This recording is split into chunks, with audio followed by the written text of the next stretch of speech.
Hi,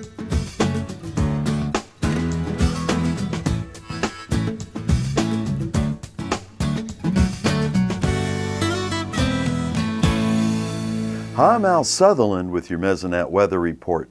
June has started off rainy for many locations in Oklahoma. This has slowed wheat harvest and delayed hay baling.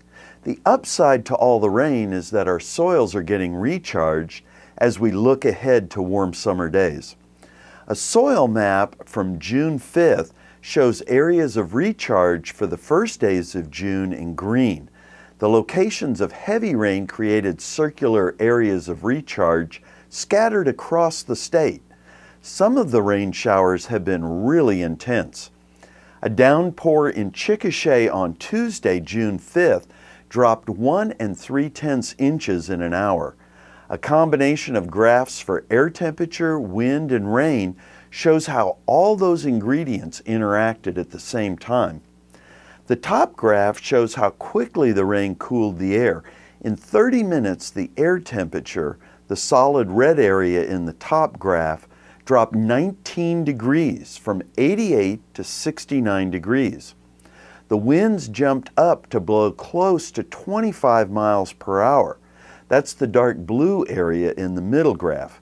Wind gusts, the light blue areas in the middle graph, peaked out close to 40 miles per hour.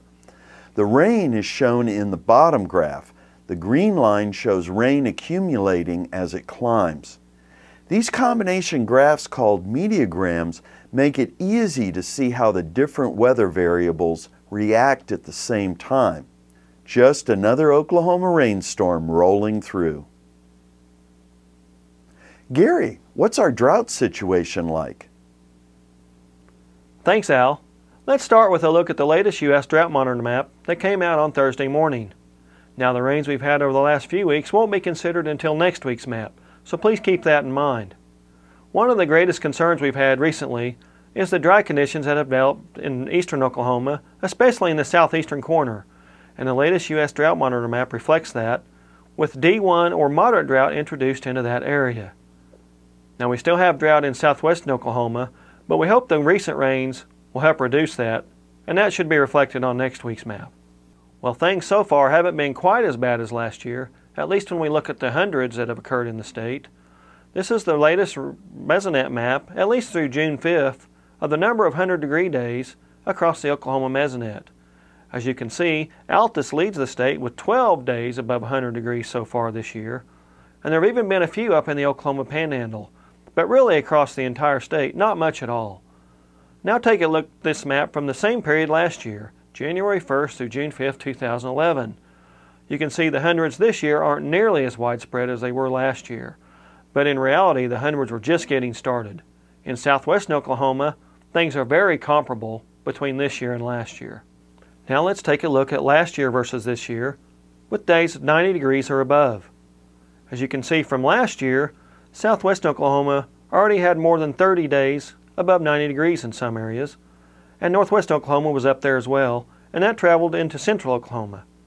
Now take a look at this year's map, and you can see southeast Oklahoma is a little bit more advanced on up into east central Oklahoma. But then again, it's been drier there this year than it was last year, and that's where we're seeing those developing drought conditions. So that's definitely something to keep our eyes on. The latest outlooks from the Climate Prediction Center still call for a warmer than normal summer. Now, the great equalizer against that type of heat would be our rainfall. So let's hope this rainfall we've had recently continues farther into the summer. That's it for this time. We'll see you next time on the Mesonet Weather Report.